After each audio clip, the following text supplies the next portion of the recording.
우리 또 쭉 인포맥스 라이브를 계속해서 애청해 오신 분들은 또 반가운 얼굴이십니다. 전 리만 브라더스은행 한국 대표를 지내셨죠. 김준성님 나오셨습니다. 안녕하세요. 안녕하세요. 어서 오세요. 예, 안녕하세요. 그동안에 저는 뭐 인포맥스 브이로그에 올려주신 그 동영상으로 계속 쭉 뵀더니 예. 영상에서는 살이 좀 찌셨다가 다시 한국 들어오시면서 원래 이거 머리 짧게 잘라서 그런가 봐요. 원래 그 옛날 그 최민수 그 모래시계 최민수 분위기가 거기 하니까 머리 자를 때도 없고 그래가지고. 머리 자르고 없고 저는 막 이제 미스터 피클로 부르겠습니다. 저는 그때 너무 재밌어서 처음 올려주신 그 영상 나가실 때. 예, 제가 그 브이로그 13편 찍었는데요. 매주 한 개씩. 진짜 이 자리를 빌어서 우리 그 시청자분들을 위해서 그렇게 많이 봐주시고 사실 내용도 없고 그런 내용을 그냥 그렇게 많이 봐주셔서 너무 감사드립니다. 아유, 내용이 없다니요. 네. 그때 이제 미스터 피클이 뭐지 하시는 분들을 위해서 잠깐만 소개를 해드리면은 그때 처음 올리셨던 그 브이로그 영상에서 우리 마치 한 번 해병은 영원한 해병처럼. 예, 맞아요. Once trader, forever trader. 예, once a trader, always trader. Always trader. 그래서 우리가 잘 아는 그 골드만삭스 CEO를 지냈던 로이드 블랭크파인 얘기를 하시면서 그 돈도 많고 돈이나 명예나 이런 측면에서 아무 근심 걱정 없는 사람이 은퇴해서 뭐 하냐 했더니 트레이딩하고 있다고. 새벽 4시에 일어나서 트레이딩 한대요. 그 블랭크파인이 했던 말이 피클은 아무리 해도 다시 오이로 못 돌아간다. 생오이로 다시 되지 않는다. 한번 절었던 사람들은 다시 이제 다시 돌아가지 않는 거죠. 그렇죠. 그때 이제 이따가 승희 씨 혹시나 우리 김준성 대표님 한번 이렇게 살짝 빡치게 만들고 싶으시면은 딱 한마디만 던지면 돼. 어떻게 하면 돼요? 대표님한테 저 한물간 트레이더니. 아유, 그런 말 할 리가 없어. 아유, 그럴 리가요. 예. 아유, 장이 빠졌는데도 웃는 모습이 좀 부담스러우시고 보기 싫으신 분들도 계시겠지만 저희 뭐 인포맥스 라이브에서는 장은 어떻든 간에 보시는 동안은 즐겁고 유쾌한 방송이 되도록 해보겠습니다. 아니 지금 가셨을 이제 한 4개월 계셨나요? 네, 한 3개월 반 정도? 2월 말에 갔으니까. 지금 미국 상황 몇 가지 좀 듣고 싶은데 지표상의 인플레이션 말고 실제 어떻게 대표님 체감하는 인플레는 어땠습니까? 일단 제가 가본 데는 이제 샌프란시스코하고 예. 그 지역 이제 실리콘밸리 있는 데 가봤고 그다음에 토론토에 잠깐 갔었고 토론토에? 뉴욕에 가 있고 했는데요.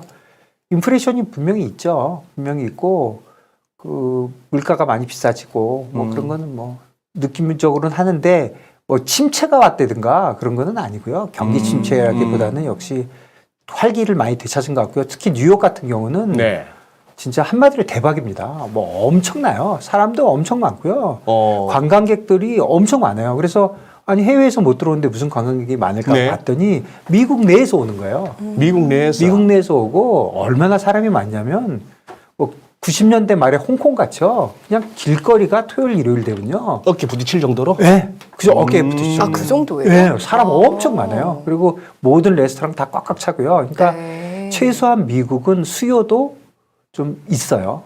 수요도 있다. 그러니까 지금 인플레이션이 저번에도 저희 항상 얘기했지만 지금 지난 한 4, 5개월 동안 인플레이션만 딱 보는 거거든요. 네네. 사실 다른 거는 이슈가 거의 아닌 것 같아요. 인플레이션만 보는 건데 인플레이션 보는 최소한 미국은 인플레이션의 이유가 공급 쪽뿐만 아니라 수요 쪽도 분명히 있는 것 같아요. 그렇죠. 그러니까 보복 수요도 있지만 뭐 전체적으로 엄청 살아났어요. 그러니까 역시 돈이 많이 풀려 있고, 그러니까 지금 주식이 이제 많이 빠지고 특히 이제 사실은 지난 일주일 사이에 뭐 금년에 빠졌던 거에 뭐 3분의 1 이상이 빠졌으니까 분위기가 또 확 어떻게 변했을지 모르지만. 뭐 주식 빠져가지고 뭐 좋은 사람은 없잖아요. 다 주식들 갖고 있으니까. 그렇죠. 그래서 보통 이제 주식이 빠지거나 자산시장이 좀 내려오면은 이제 뭐 소비도 좀 줄고 하는 경향이 있는 건데 지금 전혀 그런 상황은 아니고 미국은 굉장히 활기차다. 활기차다. 예, 그렇게 느꼈고 토론토 같은 경우도 엄청 활기차요. 거기도 굉장히 활기차고 다만 좀 느낀 거는 몇 년 전하고 비교해 보면 역시 양극화가 좀 생기긴 한 것 같아요. 이 두 가지, 제 생각에 두 가지 이슈인데, 하나는 요즘 이제 애플이니 구글이니 이런 데가 주가가 워낙 떨어지고, 그러니까, 야, 저 회사들 다 망했나 보다 싶은데, 사실은 그 회사들이 영향력이 점점 세지고 있고요. 실제로 생활에서 예전에는 뭐 저런 회사들이 굉장히 좋은 회사인데 미래를 이끌어갈 회사지만 뭐 오늘은 아니다 이런 게 아니라 이제 생활에 들어와 있죠. 구글이 생활에 들어와 있죠. 뭐 아마존이 들어와 우리나라도 있죠. 사실 네. 대한민국 국민이 그럼요. 카카오에서 벗어나서 하루라도 못 보낼걸요. 그럼요. 애플, 네, 삼성전자, 뭐 아마존, 쿠팡 이런 게 생활에 들어와 있거든요. 네. 이제는 뭐 카카오 택시도 마찬가지고 뭐 다 마찬가지예요. 그러니까 이게 그런 게 변화가 있어서 요즘 뭐 시장이 약해지니까 이제는 다시 그런 시절은 되돌아가서 예전처럼 다시 돌아가서 뭐 그런 산업으로 가는 거 아니냐 그런 건 아닌 것 같아요. 확실히 세상이 좀 바뀌어가지고 됐고 예전에 이렇게 쭉 사다리가 있었다면 사다리가 위에는 위로 올라가 버리고 가운데가 줄고 위에는 한 10% 상위 10% 사람들은 점점 더 잘 살고 대부분의 사람들은 좀 하향 평준화 돼가지고 넓게 있고 거기다가 이제 코로나가 같이 시작되면서 이제 코로나가 되면서 정부에서 이제 돈들을 뭐 좀 나눠주고 이렇게 했지 않습니까? 하는 게 당연히 맞는 거고 네. 그러다 보니까 그런 이제 그 뭐 무상으로 받는 것들이 생기면서 이런 양극화가 확실히 좀 있었다. 특히 젊은이들도 보면은요, 젊은 사람들도 그 좋은 직장에서 이렇게 가는 사람들이 있고 이제 어느 정도 막 그냥 뭐 최저임금은 받지 뭐 그리고 뭐 잘 살면 되지 뭐 그런 식으로 좀 양극화가 돼가지고 사실은 그렇고 하고 싶어서 그런 게 아니라 기회가 같은 것들이 많지 않으니까 그래서 전체적으로 저는 이번 여행에서 느낀 거는 양극화가 진행이 되고 있구나 확실하게 두 가지 중에 첫 번째가 그러니까 양극화라는 말씀. 그렇죠. 나머지 하나는 네. 그 양극화가 이루어지면서 이제 그 따라서 같은 양극화인데요. 이제 사람들이 그런 양극화가 일어나니까 생활 자체도 그렇게 변하는 것 같아요. 그러니까 그 사람들만 그렇게 양극화가 일어나는 게 아니라 도시도요. 토론토 같은 경우도 다운타운 뭐 쉽게 얘기해서 집값만 해도 다운타운은 점점 올라가고 있고요. 저쪽은 점점 내려가고 있어요. 뉴욕도 마찬가지고. 뉴욕도 요즘 뉴욕 한가운데는 엄청 올랐어요. 세계적으로 그런가 보네요. 예. 집값이 세계적으로 오른 게 뿐만이 아니라 그 도심이 더 많이 오르고 그러니까 좋은 데는 더 비싸지고 더 비싸지고 나쁜 데는 더 나빠지고 그래서 위아래로 이렇게 쫙 벌어지는 네. 그러니까 양극화가 일어나는 그 두 가지가 하나는 사람들 직업에서도 그렇고 생활에서도 그렇고 그래서 전체적으로 그런 양극화가 일어나고 있고 그다음에 이 테크놀로지의 변화 같은 게 지금 주식시장이 좀 빠지고 조금 멈칫하니까 그런 게 멈춘 게 아닌가 하는데 저는 그런 것 같지는 않아요. 그런 것 같지는 않고 지금 주식시장 빠지고 있는 거는 인플레이션 이슈가 있고 그러니까 쉽게 해서 피크아웃을 못 하는 거죠. 2월 달에도 제 생각에도 인플레이션이 공급이 갑자기 우크라이나 사태가 일어나고 이러다 보니까 저러다 말겠지. 또 뭐 갑자기 코로나가 확 풀어지니까 보복심 수요가 좀 있겠지. 2월 달만 해도 저는 이제 기억을 해보면 우리가 연초에만 해도 이 인플레이션의 이유를 다 공급 쪽에서 봤어요. 공급 쪽에서 대부분. 네. 수요는 그냥 그뿐만 아니라 보복 수요라는 것도 있어. 그래서 보복 수요라는 말도 그때 처음 배운 거죠. 그런 것도 있어? 무슨 뭐 돈 쓰는데 보복을 해? 내 돈 쓰는데 이렇게 그렇게 생각했는데 지금은 오히려 수요 쪽을 보는 거죠. 그러니까 수요가 줄어들지가 않네. 이렇게 생각하니까 결국은 인플레이션이 올라가다가 꺾이겠지. 그리고 인플레이션 뭐 8% 9% 이런 게 영원히 갈 것 같지는 않으니까. 그러니까 결국에는 한 번만 꺾이면 꺾이는 거다. 네. 이렇게 생각했는데 안 꺾이는 거죠. 그야말로 뭐 누가 만든 말인지 모르지만 피크아웃이 안 되는 거예요. 정상에서 아웃이 돼야 되는데 안 떨어지니까 다음 달에는 9%, 그 다음 달에는 10%, 그 다음 달에는 11%안 된다는 보장이 없는 거잖아요. 그러니까 겁이 나는 거죠. 그러니까 전체적으로 시장이 굉장히 안정되지 못하고 사람들이 다 불안하게 생각하는데 저는 오늘 특별히 제가 나가고 싶다고 해서 왔거든요. 네. 네. 근데 특히 이렇게 좀 시장이 많이 움직이는데 네. 불안해할 필요 없다고 저는 생각해요. 시장 뭐 항상 움직이는 거고. 그리고 저희가 이제 시장이 좋다 나쁘다를 이제 돈을 벌어야 사실 좋은 거잖아요. 네. 누구한테나. 근데 이제 대부분 이제 주식을 하시고 또 여기 방송을 보시는 분들이나 대부분 사람들이 뭐 주식을 쇼가하기는 어려운 거니까 다 주식을 갖고 있잖아요. 그러니까 주식이 내려가면 좋을 수가 없는 거죠. 그런데 소장님도 잘 아시겠지만 우리 그 IB나 이런 사람들은 작년 시장이 어땠어? 이렇게 물어보면 시장 환경이 어땠어? 이런 걸 물어보는 거잖아요. 그러면 좋았어요, 나빴어요 얘기할 때 좋았어요라고 답하는 경우는 어떤 경우냐면 많이 움직일 때요. 그래서 볼로타일 돈 벌기가 좋았던 기회가 얘기예요. 있었다는 아, 거죠. 그게 좋은 거예요? 그렇죠. 가만히 있으면 시장이 아. 나빴다고 그래요. 저희- 시장이 나빴다는 건 사실은 시장의 환경이 나빴다는 뜻이거든요. 네. 그래서 작년에 시장이 어땠어? 뭐 재작년에 어땠어? 우리 뭐 10년 동안 네. 뭐 비즈니스 리뷰를 하면은 뭐 몇 년도에는 시장이 좋았어. 이거는 무조건 그 해에 많이 움직였다는 뜻이거든요. 변동이 좀 있는 걸 변동이 좋은 시장으로 있는 거. 보시는군요. 그러니까 지금 이제 대부분들이 주식을 가지고 있으니까 잘 갖고 있던 주식이 떨어지니까 뭐 진짜 지금 소장님 말씀하신 대로 야 지금 주식 떨어져서 힘들어 죽겠는데 셋이 모여서 웃고 있냐 이렇게 얘기할 수도 있지만 조금 한 걸음 더 이렇게 떨어져 보면은 시장은 오르고 내리고 하는 거고 또 우스갯소리로 얘기하면 저는 개인적으로 볼 때 돈을 많이 벌을 때 보면요 처음에 포지션을 딱 가가지고 딱 맞잖아요. 사실 조금밖에 못 벌어요. 아, 오른다고 생각했는데 올라요. 그러면 탁 자르고 나오는 거죠. 오른다고 생각했는데 내리는 거예요. 그럼 이제 생각이 깊어지죠. 네. 내가 뭐가 틀렸지. 네. 이런 수도 있고 또 한 번에 나오는 것보다는 한 번 정도는 좀 물을 탄다 그러나 이렇게 애드업을 하는 스타일이거든요. 아, 그래서 애드업을 한 번 하게 되고 그리고 저는 또 애드업을 한 번 하잖아요. 그러면 애드업 하는 순간까지 고생을 엄청 했을 거 아니에요. 나름대로. 고민하시고. 고민도 하고 네. 또 괴로움도 많이 나고 네. 그래서 어느 정도 올라가잖아요. 그러면 평소 같으면 100원 벌으면 나올 걸 제가 그래요. 이건 내가 100원에 못 나간다. 이건 내가 억울해서 못 더 먹고 나갈 거야. 더 먹고 나가야 돼. 내가 고생한 게 얼마인데. 네. 그래서 사실은 이렇게 시장이 많이 움직이고 하면 기회는 또 있다. 그러니까 뭐 무리해가지고 내가 뭐 다음 달까지 이게 뭐 다시 삼성전자가 8만 원이 안 되면 나는 뭐 어떻게 해야 돼. 이런 게 아니라면 당장 쓸 돈이 아니라면 너무 그렇게 일일 뭐 그렇게 일일비? 하실 필요는 없다. 저는 이게 기본적으로 그렇게 생각합니다. 이게 말이죠.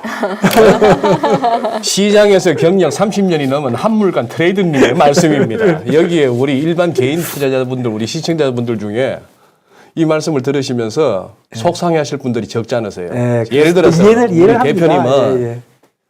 자 30년 동안에 별걸 다 보셨습니다. 시장에. 네. 예? 별걸 다 보셨고 뭐 닷컴 버블 무너지는 것부터 시작해서 금융위기도 보셨고 뭐 그 사이에 뭐 잔잔한 파동들 다 보셨는데 그 파동 나올 때를 갖다가 아마 그 제도권에 계시면서 오히려 기회로 여기셨고 그때 오히려 좋은 수익을 내기도 하셨을지도 모르겠어요. 네. 양발 다 쓰시니까 네. 왼발이 걸리면 왼발로 숏, 오른발이 걸리면 오른발로 롱 네. 그렇게 해서 다 하는데 우리 뭐 대부분의 개인들은 리테일 쪽은 전략은 사실 따져보면 전략은 하나밖에 없습니다. 그렇죠. Buy and hold and pray입니다. 그렇죠. 기도. 그거밖에 마지막에 없는데 기도예요, 네. 그거밖에 없는데 손절도 어지간해서는 못하고 그런데 이렇게 생각할 수도 있는 것 같아요.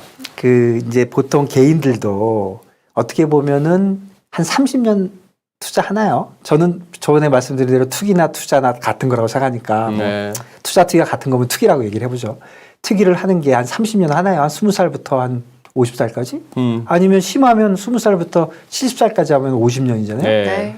그러면 사실은 일단 발을 디딘 사람들은 30년은 해요. 네. 30살에 시작하니까 60까지는 해요. 네. 60까지는 하니까 30년 이상을 하는데 예를 들어서 30년이라고 생각하면 30년 동안 주가가 똑같이 올라간다고 한번 생각을 해보세요. 그러면 그게 올라가는 게 뭐 이자율이랑 비슷할 거 아니에요. 만 2%다, 3%다. 그래서 1년에 3%씩 3년 동안 뭐 100%가 오른다.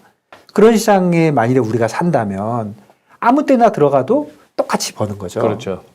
그런데 얘가 이렇게 왔다리 갔다리 하잖아요. 결국은 똑같은데 100원이 200원 되는 게 똑같은데 이렇게 왔다리 갔다리 하면 더 많이 버는 사람도 나오고 더 못 보는 사람도 나오지만 그러니까 시장이 움직이는 것이다. 그리고 항상 제가 말씀드린 대로 리스크 매니지를 평소에 해야 된다고 그렇게 강조를 하는 이유가 이럴 때 죽지 않고 살아있는 거잖아요. 그러니까 뭐 지금 리스크 매니지가 좀 잘못되신 분들은 뭐 그 잘못된 부분만큼 뭐 이제 손절을 하고 다시는 기회가 없을 수도 있죠. 팔아가서 없어질 수가 있으니까 뭐 그런 거는 예전에 자기가 리스크 관리가 좀 안 된 거를 반성하시면 하셔야 될 수밖에 없는 상황이지만 전체적으로 시장이 며칠 동안 이렇게 많이 빠지고 하면 대부분의 어떤 첫 번째 저는 심리적으로 그럴 것 같아요. 저도 트레이딩을 많이 받고 제가 이제 트레이딩 헤드를 오래 했거든요. 네. 그러니까 트레이더들의 심리를 제가 좀 알아요. 이게 보면 제가 왜 좀 알려주세요, 제발. 네, 지금 상태가 안 좋네. 이렇게 생각하면 좀 상했네 네. 싶을 때가 있죠. 이게 지금 개인 투자가들의 가장 큰 어려움이 이걸 거예요. 이러면 이제 시장을 안 봐요. 안 봐요, 맞아요. 이제 안 들여다봐. 예. 그리고 네 맘대로 해라. 이렇게 안 보는데 그렇게 하시면 안 되고 더 보셔야 됩니다. 더 이 어려울 시장을 더 봐야지. 괴로워요. 돌을 보기가 괴로워요. 돌을 닦았다고만 생각하실 게 아니라 돌을 네. 닦은 건 좋으신데 이럴 때일수록 보고 그리고 또 이 잘못된 것들 이렇게 보고 그렇게 하시는 게 좋은 거예요. 그러니까 그리고 또, 내가 잘못한 거죠. 그때 안 샀으면 됐는데 사가지고 지금 터진 거잖아요. 그러니까 왜 샀을까? 속이 상한 거죠. 근데 꼭 자기만의 잘못도 아니에요. 예를 들어 보세요. 제가 며칠 동안 생각을 해보니까 달러를 사야 된다고 생각을 했어요. 네. 그랬는데 진짜 운도 있어요. 근데 아침에 차를 타고 가는데 어디 방송에서 뭐 달러가 빠질지도 모른다는 그런 방송을 계속 해대는 거예요. 뭐 그냥 복인 거죠. 해필이면 그 시간에 출근을 해서 그 차에 있는 기사가 해필이면 그 방송을 듣는 바람에 제가 듣는 거예요. 그러면 그날 가서 아침에 살라다 그러다가 잘 못 사요. 좀 주춤하게 되죠. 그 말이 맞나? 이거 못 사는 거예요. 그러니까 사람들이 트레이딩을 하고 투자를 하고 하는 게 그 자기 정보에 의해서 하잖아요. 근데 정보라는 거를 똑같은 양으로 항상 일정하게 계획적으로 받는 게 아니잖아요. 우연히 받잖아요. 물론 예전에 비하면 엄청 좋아졌어요. 예전에는 뭐 이렇게 접근성이 떨어지기 때문에 내가 보는 뉴스라든가 이런 거에서 제한이 됐지만 요즘은 워낙 밸런스된 그런 정보도 많고 또 우리 유튜브처럼 굉장히 밸런스되게 정확하게 요약을 해주니까 예전보다는 많이 향상이 됐지만 아직도 조금 재수라는 거죠. 요즘에 근데 이런 부분이 있는 것 같아요. 정보가 워낙 많다 보니까 그렇죠. 이 정보 중에 어떻게 선별해서 그런 나한테 것도 적용할 있고. 것인가가 오히려 더 어려운 그것도 부분? 어렵고 네. 또 그 정보도 한쪽만 들릴 수도 있어요. 또 유튜브를 많이 보면 알고리즘으로 인도하잖아요. 그렇죠. 이건 내 소양에 맞게 돼. 사실 근데 이게 오르고 내리고는 다르지만 정치 방송은 진짜 그렇잖아요. 그렇죠. 정치 방송은 시간이 지나면 내 말이 점점 더 맞는 것 같잖아요. 왜냐하면 나가 똑같은 얘기만 계속 해주니까. 근데 사실은 우파는 계속 우파, 좌파는 계속 좌파라고 맞아요. 하거든요. 그렇게 됩니다. 그런 거하고 비슷하게 그래서 제가 드리고자 하는 요지는 그게 아니라 여러분들이 혹시라도 잘못된 판단을 했다 하더라도 그거 잘못된 거 아니에요. 맨날 틀려요. 맨날 틀리고 그리고 조금 이렇게 시간이 지나면 또 좋은 기회가 되니까 그래요. 며칠 동안 좀 알겠습니다. 속상하셨겠지만 정신을 또 차리시고 그러면 대표님 이렇게 지금 아마 우리 인포메이스 라이브 참 꾸준하게 매일 들어오시는 분들도 많고 한데 또 워낙에 공부들도 열심히 하셔가지고 지금 돌아가는 매크로적인 이야기나 시장의 어떤 뭐 모멘텀들은 어느 정도 아시는데 그러면 이제 다녀오신 지가 얼마 안 되셨으니 생생하게 한번 간략하게 한번 단문단답식으로 한번 가볼게요. 미국도 지금 예를 들어 TV를 튼다든지 뭐 하면은 러시아 우크라이나 얘기 요즘도 계속 하고 있습니까? 예, 많이 해요. 많이 합니까? 예, 훨씬 그걸 인플레이션보다 그 얘기를 더 많이 해요. 그거보다 더 많이 해요. 예. 우리나라 방송에 뭐 오늘 엊그저께 사이에 많이 떨어졌지만 그래도 정치 얘기 많이 하는 거하고 똑같아요. 그 정치 정도로. 얘기가 경제 얘기보다는 항상 더 많이 합니다. 그러면 지금 현 바이든 대통령이 지금 뭐 인플레도 저렇고 장도 빠지고 뭐 이런 상황이고 한데 우리가 접하는 외신으로 봐서는 바이든 대통령의 지지율은 자꾸 떨어지고 있다 이렇게 지금 우리는 예, 보고 실제로 있는데 떨어지고 있는 것 같고요. 실제로. 그다음에 이제 뭐 안 좋아하죠. 제대로 못한다고 생각하는 거죠. 인플레이션을 제대로 예측하지 못하고 대처 못한 건 분명히 있거든요. 그거는 공급 쪽도 못했고 수요 쪽도 못했고. 그놈의 뭐 블랙 라이브스 매터인가 BLM 이런 식으로 하면서 그때는 어떤 얘기가 디펀드 더 폴리스 해갖고 경찰 예산 줄이자가 참 이슈가 됐는데 지금 치안 상태는 어떻습니까 미국에? 치안은 글쎄요. 저는 그쪽까지는 잘 모르겠는데 그런 것 쪽에서 뭐 문제가 있거나 그런 것 같지는 않고요. 다만 최근에 총기 사고 같은 게 좀 시끄럽긴 하지만 뭐 미국의 치안이 더 나빠지거나 이런 건 아닌 것 같고요. 그것도 한 절반으로 나뉘죠. 총기 규제해야 된다. 그거는 참 진짜 큰 이슈인데요. 답 안 나오는 얘기죠. 네, 답 안 나오는 얘기인데 저는 진짜 놀란 게 그 얘기하면 저는 당연히 총 없애야 된다고 생각해요. 글쎄요. 총 나무 갖고 있으면 위험하잖아요. 근데 미국 사람이 상당한 미국 사람들이 내가 총이 있어야 약자인 내가 지킬 수 강자를 쏠 수가 있다. 내가- 난 주먹으로 못 싸우니까. 오히려 지키려면 그러니까 나는 필요하다. 총이 있어야 된다. 이렇게 생각하는 사람이 한 절반 있는 거예요. 그래서 그 얘기는 그래서 진짜 어려운 이슈인 것 같아요. 미국에서도 굉장히 네. 어려운 이슈고 저희한테도 어려운 이슈고. 그리고 대표님 그 올려주신 동영상을 보면서도 거기서도 한번 다뤄주셨지만 상당히 충격적인 장면들이 많았는데 그 샌프란시스코 같은 그 대도시에 홈리스들하고 예. 그리고 뭔 그렇게 약에 취한 사람들이 그렇게 많아요. 그래서 제가 그 네. 브이로그 하고 이제 요번에 그 특히 이제 그 브이로그 관련된 것도 있고 제가 여행 중에 한 3가지 정도가 제일 이제 좀 좀 그러니까 생각이 좀 나는 이슈가 있어요. 네네. 첫 번째가 그 말씀하신 그 샌프란시스코 그 얘기인데 예. 전 진짜 너무 놀랐어요. 샌프란시스코 너무 좋잖아요. LA나 샌프란시스코 얼마나 그 이쁜 도시입니까? 와, 길거리에 진짜 너무너무 많은 거예요. 홈리스라는 게 그러니까 거지가 아니고 우리로 하면 노숙자예요. 노숙자죠. 네. 그래서 그리고 또 제가 그 노숙자 얘기를 그 브이로그 담았는데 제가 네. 잘 모르는 얘기잖아요. 그게 저 1등이었어요. 다른 거 그 조회수가 제일 많아요. 그런데 그게 제가 보기에는 진짜 너무 낭비다. 도시 전체가 낭비됐는데 이유가 3가지라고 그러더라고요. 첫 번째는 날씨래요. 날씨. 날씨가 좋으니까 춥지도 않고 얼어 죽을 일 없다. 예, 이게 노숙을 해도 된다. 예, 두 번째가 그 마약인데요. 그 펜타닐이라고. 펜타닐 중국에서 들어오는 예, 거. 이 주사로 넣고 완전 화약인 그 화학 제품인데 화학, 예. 화학 제품인데 그게 무슨 뭐 코카인 같은 거예요. 뭐 100배 막 200배 이러나 봐요. 그 환각 그게 그리고 엄청 싸대요. 한 번 봤는데 값은 싼데 예, 몇천 원밖에 안 한대요. 중독성은 대단하고, 대단하고 잘못하면 갈 수도 있고. 환각이 좋고. 그러니까 네. 환각 상태로 그냥 길거리에 그렇게 있는 거예요. 두 번째 이슈고 세 번째 이슈는 정책적으로 조금 그 노숙자들은 범죄자가 아니다. 그 디크리미널라이제이션이라고 그러나 그래갖고 범죄자가 아니고 저 사람들은 정신적으로 약한 것뿐이다. 그러니까 우리가 도와줘야 된다. 그게 이제 정책의 방향이에요. 그게 이제 옳고 그름을 떠나서 그런 정책이 사실은 오히려 샌프란시스코 바깥에 있던 사람들을 다 샌프란시스코로 오게 만들었죠. 아하. 그래서 지금 있는 노숙자들의 절반이 지난 1년 동안 샌프란시스코에 새로 들어온 사람들이더라고요. 아, 그래요. 그래서 그런 이슈가 엄청났고, 그 다음에 제 또 한 가지 조금 이제 생각이 많았던 게 아까 얘기한 얘기가 비슷한데 그 해외 교포 문제. 우리나라 해외 교포가 몇 명인지 아세요? 꽤 많을 것 같은데요. 800만이에요. 지금 우리 한국 사람이 바깥에 나가서 사는 사람. 800만. 네. 그래서 이게 정확한 통계인지 모르겠는데 그 말이 일리가 있는 것 같아. 세계에서 그 본국인 대비 해외에서 사는 사람의 숫자의 비율이 있잖아요. 네. 1위는 무조건 유태인이에요. 그렇겠죠. 왜냐하면 분모가 네, 500만 그렇죠. 정도밖에 안 되니까. 네네. 2등이 한국이래요. 그래요? 이등이 한국? 예. 네. 그럴 것 같아요. 중국이 엄청 많지만 중국은 나누기를 10억으로 하잖아요. 아, 그 비율로 따졌을 비율로 때. 해서 우리가 2등인 것 같아요. 진짜로 실제로 제가 그 오래전에 들은 얘기인데 맞는 것 같아요. 체감도 하신 거예요? 체감도 이번에? 예 그리고 실제로 제 생각에는 800만보다 더 되는 것 같아요. 왜냐하면 뭐 뉴욕 같은 데가 뭐 어디 가보면 한국 사람 없는 데가 없어요. 예, 예. 그래요? 예, 예. 이거 뉴욕 같은데 뭐 토론토 같은데 공식적인 뭐 숫자가 있잖아요. 네. 그런데 현지 사람들은 그거보다 항상 더 있다고 얘기하거든요. 그래서 이제 신고 안 한 사람들도 좀 있고 네. 이게 800만 중에 500만은 이제 완전히 외국인이고 시민권 이제 받았고 국적 바꾼 사람들이고 300만은 이제 영주권 가진 사람들이거든요.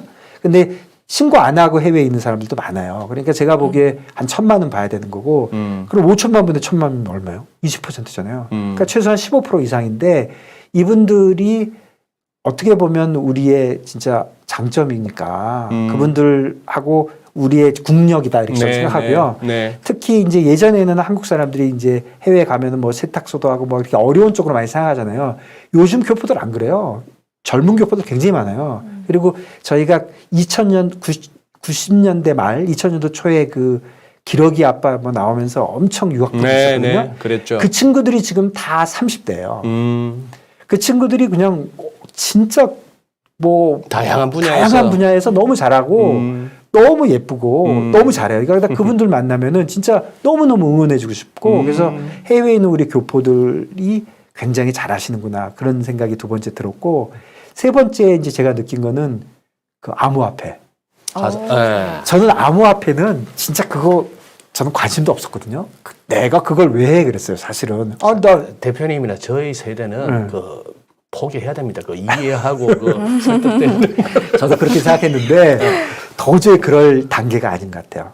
시장이 무시하면 안 된다. 무시하면 안 된다는 거예요. 그리고 시장이 지금 그게 얼마 전에만 해도 그 시가총액이 1.7트릴리언이었거든요. 근데 네. 어제 보니까 그게 1트릴리언 됐다 그러더라고. 그러니까 뭐 훅 날라갔죠. 몇 달 사이에 뭐 거의 절반이 없어진 거죠. 네. 그래서 아까 얘기한 대로 이렇게 많이 움직이는 걸 또 시장이 좋다고 하듯이 그게 워낙 많이 움직이고 두 번째는 이제 IB들도 그 비즈니스를 굉장히 많이 해요. 예. 뭐 ETF도 많이 하고 데리버티브도 많이 나와 있고 그다음에 우리나라도 경우에 보면은 트레이딩 하시는 분들이 많잖아요. 네. 트레이딩 하는 분들이 많은데 나는 몰라 하고 계속 외면하는 건 맞지 않는 것 같고 그다음에 암호화폐 시장이 움직임을 보는 게 다른 시장을 보는데도 도움이 이제 되는 것 같아요. 왜냐하면 제가 항상 얘기하는 게 내가 안 하더라도 다른 시장을 이해하는 게 저는 옳다고 생각하거든요. 네. 근데 이제 다른 시장이 움직여서 암호화폐에 영향을 주는 것도 물론이지만 암호화폐의 변화를 보고 다른 시장도 유추할 수 있기 때문에 최소한 뭐 복잡한 거는 모르더라도 비트코인 정도는 좀 봐야 되지 않겠나. 최근에 우리나라에서 지금 이슈가 되고 있는 루나 사태도 들으셨죠? 예, 루나는 저는 개인적으로 루나는 진짜 거의 사기에 가깝고요. 난 그게 먹혔다는 자체가 사기에 가까운 게 아니고 사기죠. 예, 그건 너무나도 사기에 가까운 예, 그런 거고요. 자, 그러면은 예. 대표님, 그러면 이제 본론으로 들어갑니다. 예, 예. 이제 본론으로 들어가는데 가상화폐를 갖다가 절대 무시할 수 없는 시대의 변화고 궁극적으로 어디까지 갈지 모르는 그 부분이라서 무시할 수 없고 예. 또 많은 뭐 월가의 기관 투자자들조차도 참여한 시장이 됐는데 문제는 말씀하신 바와 같이 거의 그 이른바 시총이 그다음에 진짜 기관에서의 펀드 매니저나 딜러의 시각으로 장이 좋았어.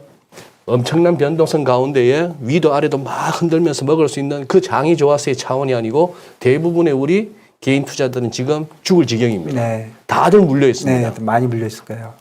여기서 이제 조금 이제 나름 해법을 찾아야 될 것 같아요. 네. 오늘 한번 시장 지금 예, 그래서요. 우선 네. 가상화폐부터 얘기하면은 우선 제가 생각을 해봤어요. 가상화폐 도대체 내가 다른 것까지 모르겠다 이거예요. 루나까지는 모르겠는데 비트코인만 생각을 해보면 가상화폐가 뭐냐 이거예요. 화폐냐? 상품이냐? 그냥 단순한 소프트웨어냐? 이렇게 세 가지 정도의 의견이 있어요. 근데 저는 화폐가 상품 아닌 것 같아요. 그냥 소프트웨어예요. 가상화폐는 그냥 서로 간에 뭐 이렇게 물건을 갖다가 서로 대가를 주고받을 수 있게 도와주는 소프트웨어예요. 그러면 결국 뭐냐면 인트린식 밸류라고 그러죠. 내재 가치가 없어요. 없습니다. 없는 거 맞아요. 네. 수건 돌리기하고 마찬가지예요. 네. 수건 돌리다가 나한테 터지면 죽는 거예요. 그거는 분명히 그래요.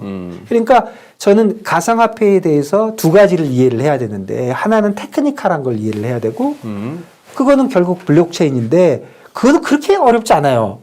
뭐 어렵긴 하지만 이해할 수 있어요. 그런데 이제 더 어려운 대목은 과연 이게 투자 상품으로 해도 되느냐가 더 어려운 건데 네. 아까 얘기한 것 중에 소프트웨어라는 거가 뭐 제 생각이니까 다 인정을 한다면 그게 인트린식 밸류가 없는 것이고 폭탄 돌리기인데 그런 걸 해도 되느냐 이게 퀘스천이거든요 사실은. 근데 제가 요번에 저는 이제 하고 싶으니까 쳐다도 봐야 된다고 생각하니까 저는 어떻게 생각하냐면 야 폭탄이 진짜 내 앞에서 꼭 터지는 것도 아니고 그렇잖아요 첫 번째. 그리고 그렇게 재수가 없으면 다른 거 해도 어차피 안 될 거고. 이렇게 풀어주시다니. 다른 거 해도 어차피 안 될 거고. 한번 해병 영원한 해병 인정. 어차피 안 될 거고. 그다음에 두 번째 인트린식 밸류 없는 거 우리가 트레이딩하는 게 한두 가지가 아니에요. 금은 인트린식 밸류가 있나요? 조금 있어요. 공업용 금, 그다음에 목걸이 하고 그렇지만 목걸이 하는 게 금의 밸류가 다라면 이렇게 비쌀 수는 없는 거죠. 그다음에 우리 화폐. 화폐는 인트린식 밸류가 있어요. 요즘 금으로 바꿔주지도 않잖아요. 네. 그러니까 결국은 우리가 인트린식 밸류 없는 것도 트레이딩 많이 해요. 그래서 그런 생각이 들고 또 인트린식 밸류가 있는지 없는지도 좀 헷갈리는 대목이 있는 거고. 그다음에 두 번째는 제가 제일 안 했던 이유는 이거예요. 아는 것만 투자하자. 모르는 거 하지 말자고. 이런 건데 사실 따지고 보면 내가 트레이딩 하는 걸 내가 아는 거는 있어요, 뭐가? 그렇잖아요. 결국 다 마찬가지라는 거예요. 아, 왜 뼈를 때리시지? 결국 다 마찬가지. 시장에서 움직이는 거는 그냥 움직이는 걸로 보는 거지. 그거를 뭐 인트린식 밸류가 어쩌고 저쩌고 따져봐야 그런 거죠. 그러니까 요번에 인플레이션의 피크아웃을 하든 못하든 무슨 경기 침체가 오든 안 오든 다 좋은데 결국은 저는 그냥 단순하게 이렇게 생각해요. 진짜 피크아웃을 하면 그때부터 장이 좋아지겠죠. 뭐 나빠지겠어요? 주식이 올라가겠죠. 피크아웃을 하기만 하면. 피크아웃 하면 누가 사줍니까 이제? 피크아웃. 아직도 시장에 그렇죠. 들어올 돈은 많다. 예. 피크아웃을 하면 이제 장이 좋아진다고 보겠죠. 지금 경기 침체를 하는 이유, 크게 생각해 보면 제가 뭐 너무 단순하게 항상 하는 게 나의 문제긴 하지만 지금 이자를 올리는 이유가 뭐예요? 뭐 페드가 뭐 사람 괴롭히자고 올리는 건 아니잖아요. 이자를 올리는 이유는 야 인플레이션이 되니까 인플레이션 자체로 인플레이션이라는 게 모든 사람한테 과세하는 거하고 똑같잖아요. 텍스를 매기는 거하고 잘 사는 사람, 못 사는 사람, 뭐 재벌, 노숙자한테 똑같은 금액을 때려버리는 거잖아요. 그러니까 사는 사람들이 너무 괴로운 게 하나고 또 한 가지는 인플레이션이 일어나면서 사람들이 수요가 막 일어나면서 너무 과열되면 한꺼번에 떨어질까 봐 수요를 못 가게 눌러주는 거잖아요. 네. 그러니까 결국 경기 침체라는 게 가만히 놔두면 뚝 떨어질 것 같으니까 내가 미리 잡아가지고 조금 첨치를 가더라도 조금 소프트 랜딩이라는 게 뭐예요? 하드 랜딩은 이렇게 되는 거고 소프트 랜딩은 이렇게 하지는 거잖아요. 그러면 밑에를 잘라줬지만 위에도 잘라주잖아요. 경기가 좋아지는 걸 막아버리는 거잖아요. 그러니까 결국은 이자율을 난리치는 게 줄이려면 피크아웃을 하면 되는 거예요. 그래서 사실은 저는 비교적 굉장히 낙관적으로 봤어요. 피크아웃 되겠지. 무슨 계속 올라갈 수 있어. 물건이 비싸면 안 사겠지.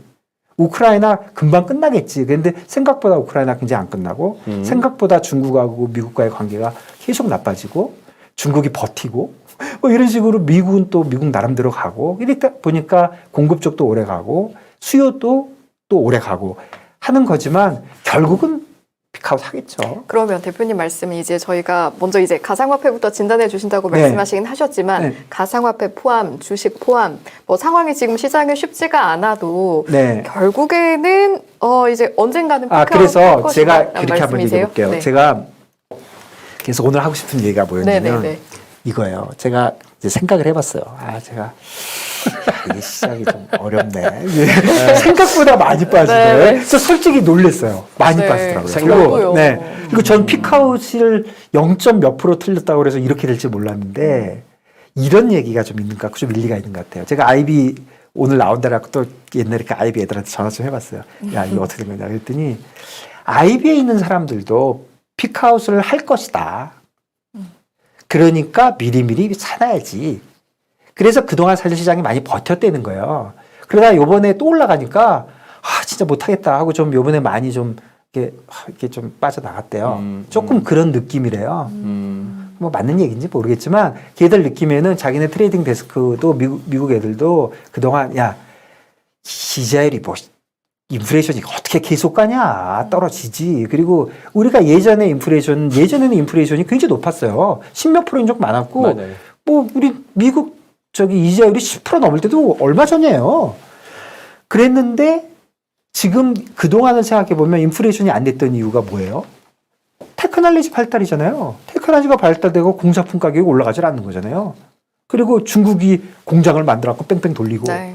근데 그 두 가지가 지금 다 삐끗한 거고 코로나가 또 영향을 준 거니까 인플레이션이 피크아웃 할 건데 그렇게 생각했던 인플레이션이 피크아웃을 안 하고 계속 늘어지니까 사람들이 좀 지쳤다. 그런 생각이 들고 이제는 연말에 뭐 달러 이자율이 2.75인지 3%인지 이제 뭐 말하기도 싫은 거죠. 맨날 계산에다가 안 맞고 하니까 이제 어떤 사람은 5% 얘기도 하네? 또 말이 그렇게 하면 되는 거니까 지금 몇 번 남았어요? 5번 남았는데 5% 되려면 말이 됩니까? 그래서 이제 말도 아니고 뭣도 아니고 이제 막 하는 거예요. 이제 아무나 막 하는 거예요. 왜냐면 지쳤다는 거거든요. 그러니까 아까 승희 씨 얘기한 것도 이제 도를 닦아서 이제 보기도 싫은 거예요. 그래서 제가 다시 한번 제대로 한번 봐보려고요. 그래서 제가 이렇게 생각해 봤어요. 제가 두 가지 가정을 하는데요. 네. 두 가지 가정을 하는데 첫째는 나는 지금 포지션이 없다. 왜 그러냐면 저도 조금은 있어요. 주식 사놓은 거 있어요. 속상하죠. 그렇지만 포지션이 없다. 왜 이렇게 생각하냐면 그래야지 정확하게 보거든요. 새로운 마음으로 보거든요. 예. 그 심리학의 일관성의 법칙이라고 있어요. 예. 그게 뭐냐면 내가 옛날에 했던 일에 나를 일관되게 맞추려고 하는 거예요. 그러니까 옛날에 내가 주식을 샀으면 뭐예요? 주식이 오른다고 생각한 거잖아요. 그러니까 그 일관성의 법칙을 맞추려니까 지금도 또 사는 거예요. 그래서 바꾸기가 쉽지가 않거든요. 그래서 일관성의 법칙에서 진짜 트레이더는 벗어나야 돼요. 그러니까 포지션이 없다고 생각하는 게 첫 번째고요. 그리고 이제 물론 나의 포지션하고는 나중에 이제 맞춰는 봐야 되지만 네. 포지션이 없다는 게 이제 첫 번째고 두 번째는 나는 사거나 파는 거 무조건 지금 해야 된다. 나는 산다 판다를 무조건 오늘 해야 된다. 그러니까 나 이런 거 없는 거예요. 아, 나 더 빠지면 살 거야. 이런 거 없는 거예요. 너 지금 살래? 나중으로 미루지 마라. 아, 너 지금 살래 팔래? 네. 솔직히 하나 나보고 하라는 거예요. 지금 예를 들어서 트레이딩 헤드가 나한테 네, 미국 네, 헤드가 네, 와가지고 네. 야 김준성 너 살 거야 팔 거야? 아 그럼요. 아 더 빠지면 사고요. 더 오르면 팔고요. 그거 말도 아니잖아요. 그거 아무나 할 수 있는 지금 거잖아요. 빨래 버튼을 너 지금 눌러. 팔래 살래? 바이니 세리니. 네, 그렇죠. 너 지금 어. 너 같으면 지금 사 팔아 그거거든요. 그래서 그렇게 제가 생각을 한번 해보려고요. 그래서 제가 진짜 이거 한번 그림표를 가져왔어요. 네, 볼게요. 네네네. 아, 너무 진짜 단순 흥미롭습니다. 무식한 건데요. 단순 무시. 단순한 우리 게 단순 좋죠. 무시가 와요. 주식하고 그 이제 아까 얘기한 대로 두 가지 가정을 하고 나면 뭐를 정해야 되냐면 종목을 선택을 해야 되잖아요. 네. 내가 뭐를 그러면 살지 팔지 세상에 살고 팔 게 한두 가지가 아닌데 내가 그걸 다 사거나 다 팔 수는 없잖아요. 머리도 아픈데 두 가지인데 그 두 가지 종목 선택할 때 제 생각에는 두 가지를 준비를 해야 돼. 하나는 뷰가 있어야 돼요. 내가 뷰가 있는 걸 하면 되지. 내가 모르는 거 할 필요는 없고. 두 번째는 그거를 하는데 진짜 비용이 너무 많이 들면 안 돼요. 비용이 너무 많이 들면 안 되고 또 거기에 대한 정보를 내가 꾸준하게 받을 수 있어야 되고. 그렇게 생각하면 제가 선택할 수 있는 거는 주식하고 일단 주식, 환율, 채권 정도인데 채권은 또 헷갈리니까 채권 빼고 주식하고 환율 이제 두 개만 제가 한번 생각을 해봐야 됐다 그래가지고 그러면 비용 측면에서 월 한 50이나 조금 비싼 데는 한 뭐 1, 200, 뭐 한 300 좀 비싼 데는 월 한 그 정도 주고 예.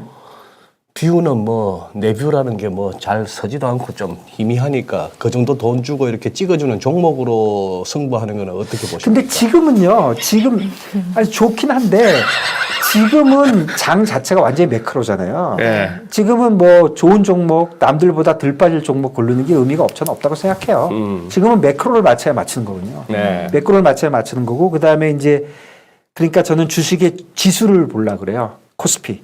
지수. 그다음에 이제 $1. 이렇게 보면 이 두 가지는 또 어떤 장점이 있냐면 살 수도 있고 팔 수도 있잖아요. 그렇죠. 그러니까 사실 저는 그 두 가지 할 수 있는 거 항상 너무 좋아요. 한 가지 쪽만 하는 건 진짜 싫어요. 저 근데 여쭤보고 싶은 게 그러면 이제 투자를 할 때 지금 시장이 매크로를 봐야 하는 시장이냐 종목 그 자체를 봐야 하는 시장이냐 이거 판단 잘하는 것도 중요하겠네요. 그럼요. 지금 시장의 포커스가 뭔지를 봐야죠. 근데 되게 쉬워요. 일단 지수가 많이 움직이면 그냥 그거 하면 되고요. 지수가 가만히 있으면 심심하니까 이게 종목을 봐야 되는 거고. 그냥 종목까지 보려면 더 힘들잖아요, 사실. 지금 승희 씨 번번이 지금 혀를 찔리죠. 뭔가 심오한 대답이 나올 줄 알았는데. 제가 아니요, 좋아요. 아니요, 이렇게 말씀해 제가 주셔서 원래 좋아요. 이게 그래서 더 이해가 제가 잘 잠깐 얘기를 해보면 네. 제가 이제 금년 초에 그 유튜브를 이제 하겠다고 제가 이제 했지 않습니까? 그러니까 제가 유튜브를 한 5개월 해본 거예요. 제가 언제 해봤겠습니까? 그러니까 처음에 이제 시장 얘기를 하기는 내가 어려우니까. 그래도 편집이고 깔끔하시던데. 그러니까 시장 바깥쪽을 이제 해봐야 되겠다. 그러니까 어려움이 뭐냐면 시장 바깥 얘기를 하려니까 잘 모르는 얘기를 내가 막 만들어서 하니까 너무 힘든 거예요. 맞아요. 그래서 내가 그럼 시장 얘기를 하려고 이제 생각을 해보니까 사람이 자기가 잘하는 걸 해야 되잖아요. 맞아요. 그러면 내가 잘하는 게 없으면 최소한 내가 해본 걸 해야 되잖아요. 그러니까. 내가 해본 건 사고 파는 거예요. 그럼 내가 옛날에 사고 팔 때도 내가 남들보다 더 알아서 사고 판 거 아니란 말이에요. 아는 척만 했을 뿐이지. 어널리스트가 더 많이 알죠. 그럼 막 얘기하면 애널리스트는 그냥 아는 척이에요. 알았어. 그래놓고 사실은 뭐 별로 듣지도 않고 그냥 내가 사고 싶으면 살고 파는 건데 지금 그래서 제 생각에 매크로로 볼 때 저한테 쉽게 와닿는 거는 지금 정보가 많이 들어오고 그다음에 이제 하는 거 보면 예를 들어서 지수는 지금 뭐 수수료로 볼 때 퓨처스 하면 엄청 싸고 또 퓨처스 하기 싫으면은 ETF 뭐 곧버스나 또 반대로 가는 거 그거 사면 되니까 위아래 다 있고 뭐 $1는 퓨처스가 워낙 싸니까 그러니까 그 비용 면에서는 굉장히 싼 거예요. 그러니까 쉽게 해서 맞추기만 하면 되는 거예요. 맞추기가 어려울 뿐이지. 오를까 내릴까만. 그래서 우리가 잠깐 소장님도 잠깐 다 잊어버리시고 승희 씨도 잠깐 잊어버리고 네. 다리 아프고. 이거 한번 보자고요. 이거 한번 보이시나요 혹시? 코스피 월간. 예, 제가 이거 몇 개 안 돼요. 이거 뭐 일봉 월봉 이렇게 만들었는데 네. 우선 코스피 보면은 와 진짜 최근에 많이 빠지긴 했어요. 네. 이거 제일 밑에 이거 1440이잖아요. 이거 이런 차트 저보다 훨씬 많이 아시면 3300이고 네. 그럼 중간이 지금쯤이에요. 많이 빠졌어요. 이게 진짜 요 단기간에 많이 빠졌어요. 단기간에 많이 빠졌고 그동안 쭉 이렇게 오다가 쭉 올라다 많이 빠졌어요. 생각보다 많이 빠졌어요. 한 30% 빠진 거죠. 많이 빠졌고. 2018년 2월 달 네. 그 레벨을 뚫고 내려왔으니까. 네, 많이 빠졌어요. 예, 일봉으로 봐도 이거 금년치거든요. 예. 네. 금년치도 이렇게 처음에 빠지다가 여기서 한참 버티다가 여기서 툭 빠졌잖아요. 그래서 이걸 아까 얘기한 이게 뭐 한국은 뭐 이 IB 얘기가 이거라는 거예요. 인플레이션 얘기는 이때 있었거든요. 이때 인플레이션 얘기 처음 나올 때 여기까지 내려왔는데 요즘 커져가 보이나요? 보입니다. 네. 네. 여기 뚝 떨어졌는데 그 이후에 이렇게 버틴 게 그냥 아유 언젠가 피크아웃 하겠지 하고 버티다가 너무 오래 가니까 떨어졌다는 그런 해석이 좀 있는 거고요. 그리고 오늘도 보면은 지난 이게 며칠 건데 진짜 뚝뚝뚝뚝 이거 뭐 이렇게 뚝뚝 떨어지잖아요. 그리고 S&P를 보면 S&P가 아까 처음에 거하고 거의 비슷한 기간이거든요. 제가 한번 돌려볼게요. 네. 네. 그림표가 비슷하지만 S&P가 더 밑으로 내려가 있죠. 그렇죠. 지금 코스피는 예. 지금은 코스피고. 그렇죠. 코스피고 요 S&P를 보면은 밑에서 쭉 올라오잖아요. 그러니까 요만큼 오를 때 한국은 안 오른 거예요. 안 오른 거죠. 그런데 여기서부터는 거의 같아요. 코로나 장은 비슷했죠. 네, 여기서부터는 거의 같아요. 그리고 미국도 많이 빠졌죠. 그리고 미국도 똑같잖아요. 미국도 여기 이게 연초부터 이렇게 빠지다가 야 괜찮을 거야. 계속 괜찮을 거다. 요번에 아이고야 하고 툭 떨어지는 거군요. 그리고 이게 뭐 최근에도 이렇게 떨어졌고. 자, 이 상황에서요. 이제 사거나 팔거나 둘 중에 하나 하셔야 되거든요. 내일 아침 장 열리자마자. 여기서 팔아가지고 돈을 벌겠다. 벌 수 있겠죠. 근데 그런 사람은 진짜 내가 보기에 훌륭하시고 강적인 것 같아요. 어려워요. 여기서 팔아서 벌기는 진짜 세상 없는 트레이더가 어려울 것 같아요. 저는 못 팔아요. 겁나서. 겁나요. 많이 빠졌어요. 이거를 어떻게 여기서 팔아갖고 먹어요? 여기서 팔아갖고 먹으려면 보세요. 이런 거는 보이지도 않잖아요. 일본 같은 거는 제일 바닥에 있으니까. 보이지도 않고. 유일한 희망은 여기서 더 빠지는 거죠. 여기까지. 그래서 제가 보기에는 코스피는 팔고 싶지 않아요. 팔고 싶지 않고 내가 내일 아침 해야 되면 저는 살 거예요. 내일 장 시작에. 다만 요게 조금 겁나니까 한 절반 정도만 사고 살 수 있는 거에 사실 이런 거 싫어 이런 말도 사실 하면 안 되는데 현실적이다. 현실적으로 내가 살 수 있는데 절반만 사고 나는 한 내 생각엔 2,300 가면 한번 물을 타겠다는 생각이 있어요. 2,300 정도의 물을 타겠다. 2,000원. 그래서 그 밑으로 가면 아예 나 죽어라 그러는 거고요. 그 밑에 가면 스타머스 해야 되겠죠. 그 돈에 따라서 뭐 2,000이나 가면 스타머스를 해야 될지 모르겠지만 어쨌든 지금 사면 좀 장기적으로 보면 내일 사서 나는 한 3,000까지 보겠다 하는 생각이에요. 3,000까지. 3,000까지? 3,000까지는 가겠죠. 이 인플레이션 피크아웃하고 그 다음에 지금 경기 침체를 걱정하는 거잖아요. 경기 침체 저는 걱정 하나도 안 해요. 피크아웃해가 경기 경기 침체는 안 온다고 하더라도 연준은 지금 어쨌거나 분위기가 연말까지 경기 침체가 오면 연준이 이자를 내리지 않겠어요? 오히려? 우리 대표님도 또 그 생각을 하시는구나. 네. 그러니까 근데 사실은 뭐 좀 그래요. 저는 경기 침체는 그리 걱정 안 해요. 첫째 잘 올 것 같지도 않고. 올 것 같지도 않고. 네, 이 테크놀로지가 좋아졌기 때문에 경기 침체 같은 컨셉이 없을 것 같고요. 혹시 오면은 연준이 금리 내릴 거 아니에요? 그러니까 경기 침체를 걱정할 게 아니라 인플레이션이 걱정인데 인플레이션 몇 달 내에 진짜 더럽게 재수 없어도 2, 3개월 후면은 내려가지 않겠느냐. 이렇게 보면은 여기서 팔아서 트레이더가 누가 돈을 번다면 개인이 돈을 번다면 제가 뭐 승희 씨가 소장님이 돈을 번다면 진짜 멋진 사람이에요. 진짜 타고난 트레이더예요. 여기서 팔아갖고 버는 사람은. 하지만 쉽지 않다. 쉽지 않을 거라는 네. 거예요. 내가 뭐 저주를 하는 게 아니라 먹나 보자요.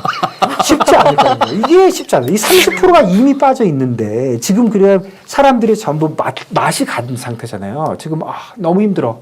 지금 주식을 안 보잖아요. 안 보죠. 보게 돼요. 안 보게 굉장히 나쁜 현상이라니까요. 보긴 봐요. 근데 안 보고 이러면서 됐어. 그리고 이렇게 되는 현상이 이게 이제 그 말기의 현상이고 이거면 거의 끝나가지 않냐. 이게 뭔가의 마지막 같이 저는 좀 보여요. 그래서 여기서 팔아서 누가 먹었다고 하면 이제 제가 만일에 다시 10년 전으로 돌아가서 내 트레이더 중에 한 명이 너 어떻게 생각해? 그랬더니 저 내일 아침에 한번 팔아보겠습니다. 그래서 요번에 골로 가는 걸 보고 제가 바닥에서 한번 걷어보겠습니다. 이렇게 얘기해서 그런 친구가 성공을 해서 돈을 벌었다면 제가 진짜 큰 박수를 보낼 거예요. 그런데 그렇게 못할 거예요. 왜 그러냐면 제가 어렵다는 거는 그냥 감정적으로 얘기하는 게 아니라 숏을 갔는데 예를 들어서 내일 아침에 2,400, 2,500의 숏을 갔는데 무슨 이유든 간에 일주일 만에 2,600이 됐어요. 2,700이 됐어요. 이게 어떻게 할 것 같아요? 무조건 스탑로스예요. 무조건 스탑로스예요. 잘못 봤네. 재수없어. 이렇게 끝난 거고 산 사람은 2,300 가잖아요. 물 탄다니까요. 무슨 말이냐면 물 타는 애가 더 마음의 평화가 있는 애예요. 왜냐면 내가 빠질 줄 알았어. 그냥 한 번 더 빠져봐. 이렇게 하는 거거든요. 결국은 마음의 평화가 온 사람들이 결국 벌거든요. 그러니까 네. 여기서 파는 애들은 결코 마음의 평화가 안 올 거예요. 내가 저주를 하는 게 아니라 마음의 평화는 오기 굉장히 힘들어요. 지금 상황에서. 그러니까 내가 보기에는 역대급 리얼 방송이다. 내가 보기에는 여기서 팔아서 먹겠다고 생각하는 차차 굉장히 어려울 거예요. 못 팔아요. 나는 못 판다고 보고 그래서 저는 살 거예요. 근데 이게 딱 이건 것 같아요. 이 모든 게 가능하려면 전제가 인플레이션이 너무 오랫동안 가는 게 아니라 언젠가 꺾일 것이다. 수개월 안에. 끝나겠죠. 10년 후에 끝나면 10년 후에 팔면 근데 되죠. 그게 뭐. 수개월. 근데 그래도 그게 난 수개월 10년 후에 아니다. 끝나면 10년 후에 팔기 되는 거예요. 그런 관점에서. 3개월 내에 끝날 것 같지만 이게 3년 가면 3년 후에 파는 거죠. 근데 누구도 알 수 없지만. 누구도 알 수 없지만 끝날 수밖에 없을 것이다라고 뭐, 보는 거예요. 네. 왜냐면 테크놀로지가 이렇게 발달하고 있고 중국도 다시 또 만들어낼 거 아닙니까? 그런데 어떻게 계속 그럴 수가 있어요. 사람들이 속이 상할 뿐이지. 인플레이션이 무슨 10몇 프로에 어떻게 가요. 그리고 사실은 인플레이션의 수요 쪽은 제가 보기에 미국밖에 안 그래요. 유럽은 공급 쪽만 문제지 수요 쪽은 그렇게 문제 없어요. 이런 한국도. 관점에서 질문 드려보면 어때요? 사실은 내일 당장 살 건가 팔 건가 네. 이렇게 하고 싶은데 너무 시장을 보면 겁이 나니까 그냥 가만히 있을까? 그거 하면 안 된다 그랬잖아요. 그러니까요. 그건 안 돼요. 그건 없는 거예요. 안 된다고 하셨는데도 자꾸 그렇게 되거든요. 뭐 어떻게 하실 건데요? 파실 거예요? 그게 이제 내가 둘 중에 하나만 하세요. 하나만. 둘 중에 하나만 해야 돼요? 통과 제리하고 가끔 하는 얘기. 그렇죠. 그러면 사람이 많으면 시장이 오르는 거예요. 판 사람이 많으면 시장이 내는 거고. 네네. 그런데 약간 여기서 팔아서 돈 버는 사람은 진짜 강적인데 그런 사람 많지 않을 거라는 게 제 포스 생각이고. 그다음에 이제 그리고 인플레이션 픽아웃 안 하면 나는 픽아웃 할 때까지 기다릴 거고. 기다릴 거고. 내가 30년 살래나 지금 60살이니까 90살 살래나 어쨌든 픽아웃 할 거예요. 그런데 조금 불안하잖아요. 그래서 자 이제 $1 얘기 좀 해볼게요. 좋습니다. 예. $1가요. 달러 인덱스부터 보면 이게 20년짜리예요. 10년 정도 이렇게 됐어요. 이게 굉장히 낮게 있다가 한번 레벨이 올랐고 이 레벨의 피크를 따라 올라갔어요. 많이 올랐죠. 달러 인덱스 많이 올랐어요. 달러 인덱스 다 아시겠지만 이제 전 달러 글로벌리 이제 하는 거니까 뭐 1년치 보면 계속해서 올랐죠. 보면은 94에서 104가 됐으니까 한 10% 정도 오른 거죠. 네. 대충. 10%더 올랐네요. 지금 며칠 사이에도 엄청 올랐어요. 102에서 104 됐어요. 자, $1 이거 10년치거든요. 이거 어떻게 보이십니까? 10년치. 예, 이거 어떻게 보이세요? 그냥 제가 예전에 그 트레이딩 할 때 여러 가지 방법이 있지만 제일 쉬운 방법은 스크린만 이렇게 보고 있으라 그랬어요. 우리 선배들이. 아무것도 하지 말고 스크린만 보고 있으라고 이렇게 쭉 보고. 옛날에 이런 거 기계 없을 때 우리 오르면 동그라미 3개가 그리고 내리면 X 3개 그리고 그런 차트가 뭐였죠? 그런 거. 갑자기 그 보는 종에다 나보고 맞아요. 저게 동글베이 치다가 그렇죠. X 그리고 X 그게 치고 시간하고 하는 거. 관계 없는 거잖아요. 예, 그러면 예. 하루 종일 그거 그리라고 예, 그러고 예, 안 그렇다고 뭐라 예, 그러면 예. 나한테 왜 이따 걸 시키냐고 했는데 그게 도움되더라고요. 그게 뭐냐면 그냥 이렇게 멍청하게 보는 거예요. 이게 어떻게 이 그림표 한번 보세요. 이 그림표는 아까 이게 코스피고 뭐고 이런 거 아니라고 그냥 아무 생각 없이 보면 아까 코스피하고는 그림이 좀 다르잖아요. 이거는 꼭 못 살 것, 아까 거는 도저히 못 팔겠는데 이거는 그러네요. 글쎄요. 좀 다르죠. 그다음에 다르긴 다르네요. 이것 좀 보세요. 이거 원달러 많이 올랐어요. 이 원달러 이거 4월 달부터 해도 4월 달부터 지금 거의 10% 올랐잖아요. 그거 기억나세요? 제가 2월 달에 달러 사야 된다고 예. 그리고 올랐잖아요. 예. 그래서 그거 사실 제 얘기가 아니고 내 친구들 얘기거든요. 그래서 그놈들도 가끔 맞추더라고요. 가끔 그래서 맞추니까 그것은 그래서 그래도 가끔 맞추더라고요. 그래서 그때 제가 기억을 해보니까 얘들이 4가지 얘기했어요. 이유를, 달러 오르는 이유를. 제가 오늘 여기 나온다고 찾아봤어요. 첫 번째가 온 리스크, 오프 리스크인데 네. 미국으로 달러 아직 많이 안 들어갔다. 그 당시 이제 근데 지금 한번 보세요. 많이 들어갔을까요? 그동안? 조금 들어갔겠죠? 미국으로 네, 근데 많이는 안 들어갔어요. 사실 이렇게까지 오를 때 별로 많이 안 들어갔어요. 근데 두 번째가 뭐냐면 유럽은 못 따라올 것이다. 유럽은 그 경제 체력이 약해서 이해를 잘 못 올릴 거다. 잘 못 올렸죠. 아직도 못 올렸죠. 이제 올린다고 이제 경고하고 있죠. 그러니까 쉽게 잘 못 올린다는 소리예요. 결국 경고만 하는 애들은 잘 못 올리는 거예요. 그러면 그것도 많이 안 벌어졌어요.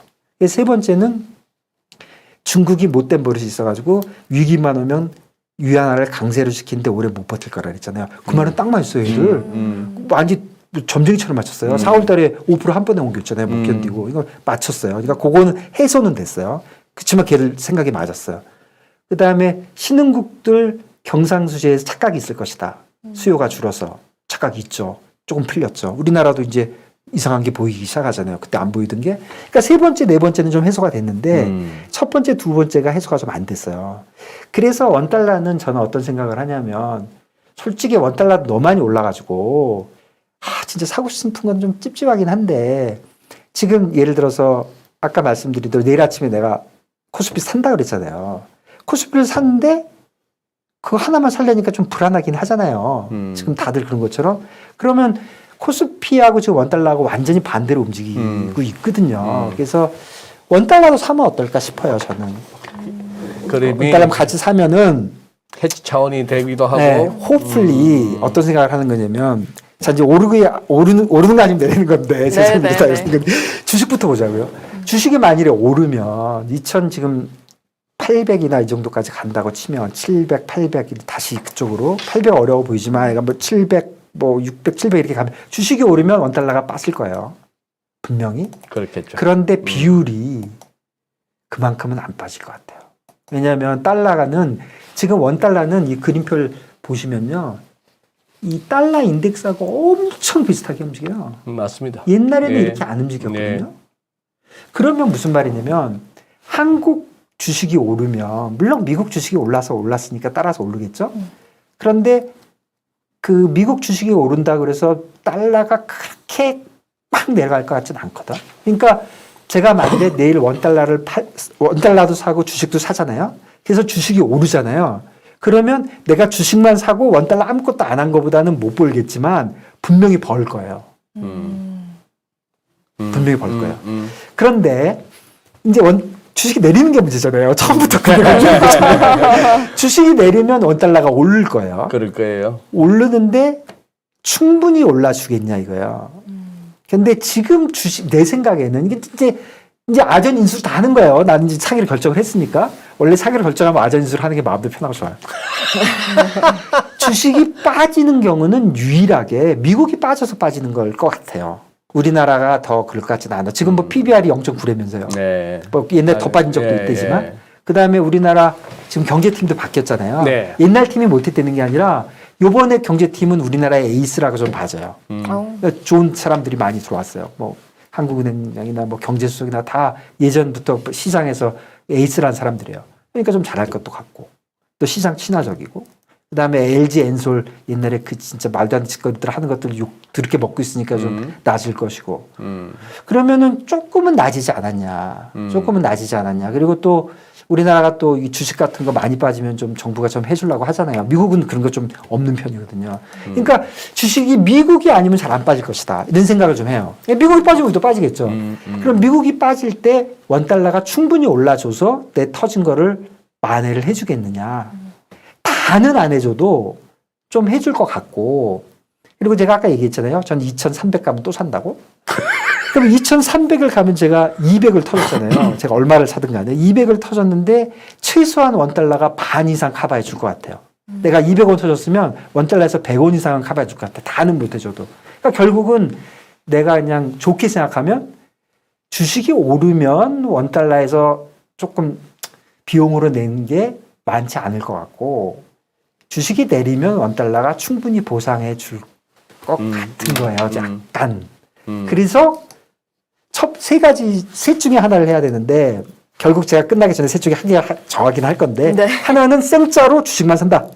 2번 주식 사고 원달러도 산다.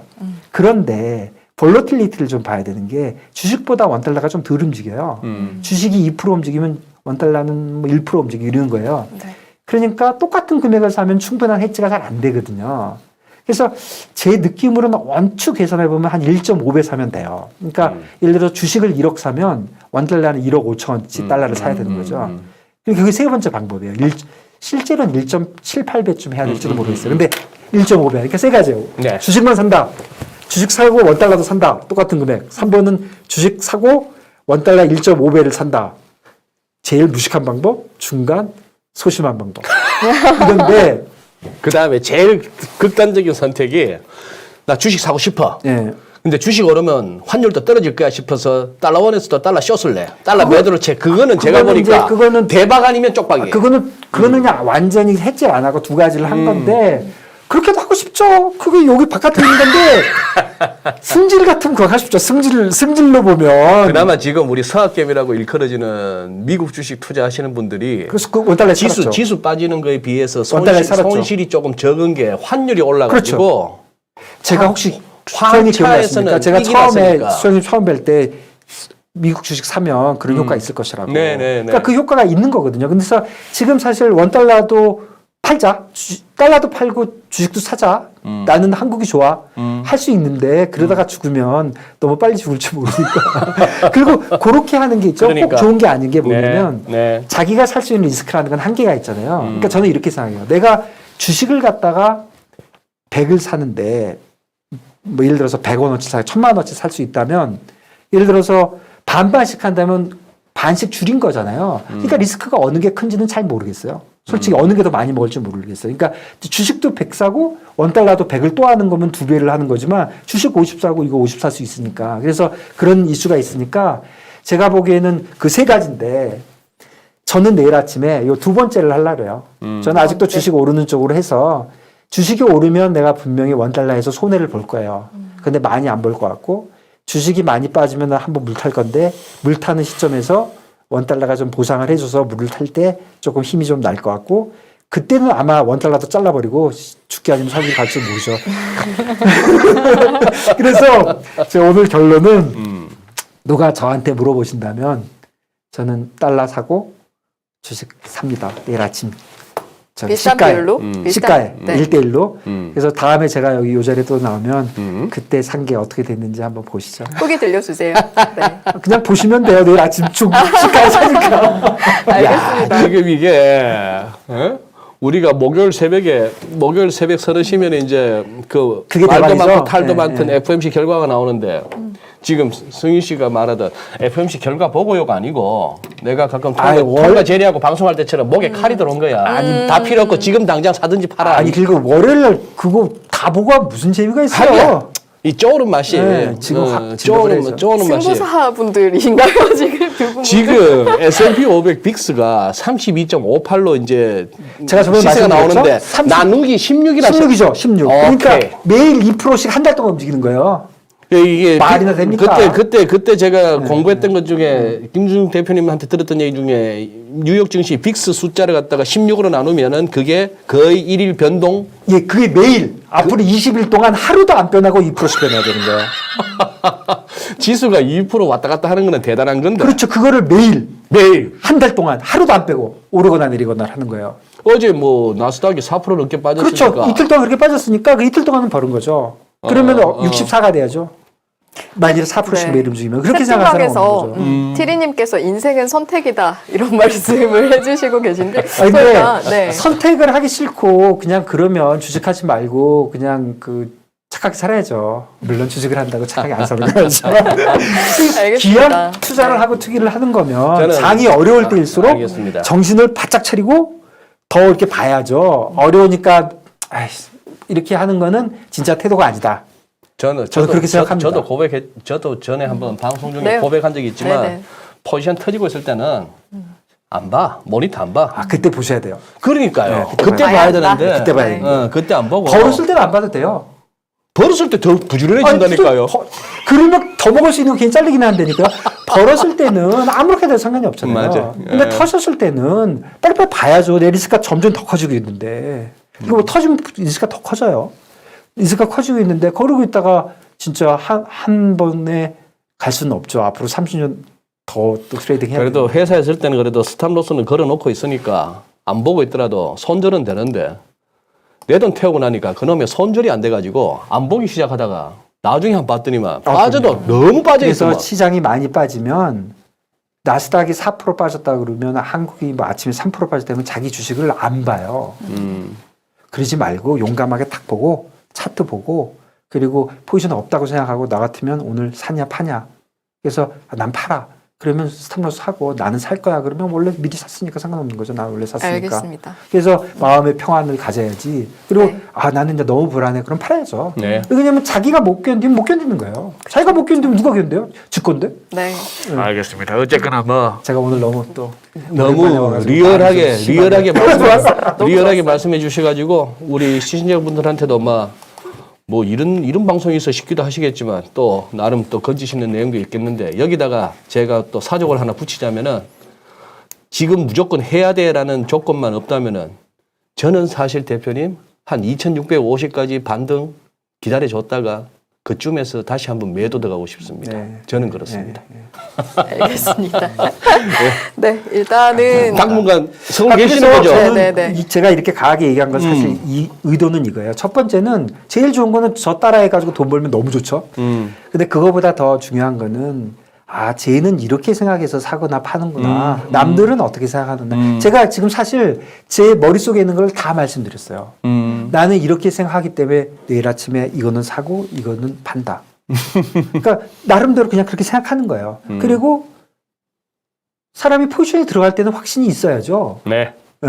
그러니까 확신이 있으니까 사는 거예요. 그러니까 그리고 뭐 나중에 틀리면 할 수 없는 거고. 그렇지만 처음에는 생각을 해야 되는데 그거하고 다시 한번 말씀드리지만 시장이 자기가 손해가 나면 시장을 더 열심히 보셔야 돼요. 네. 그거 안 보면 절대 안 알겠습니다. 돼요. 일단 확실한 건 시장이 아무리 힘들어도 외면하지 말고 마주하자는 맞습니다. 말씀이셨습니다. 알겠습니다. 네. 저희가 벌써 1시간이 죄송합니다. 네, 제가 훌쩍 지나버렸더라고요. 네. 그래서 일단 당장 저는 미국장 열리면 좀 이따 볼 거고요. 내일 아침에도 일어나서 꼭 보도록 하겠습니다. 네. 네. 내일 아침에 시작하는 가격에 제가 샀다고 보시면 됩니다. 네.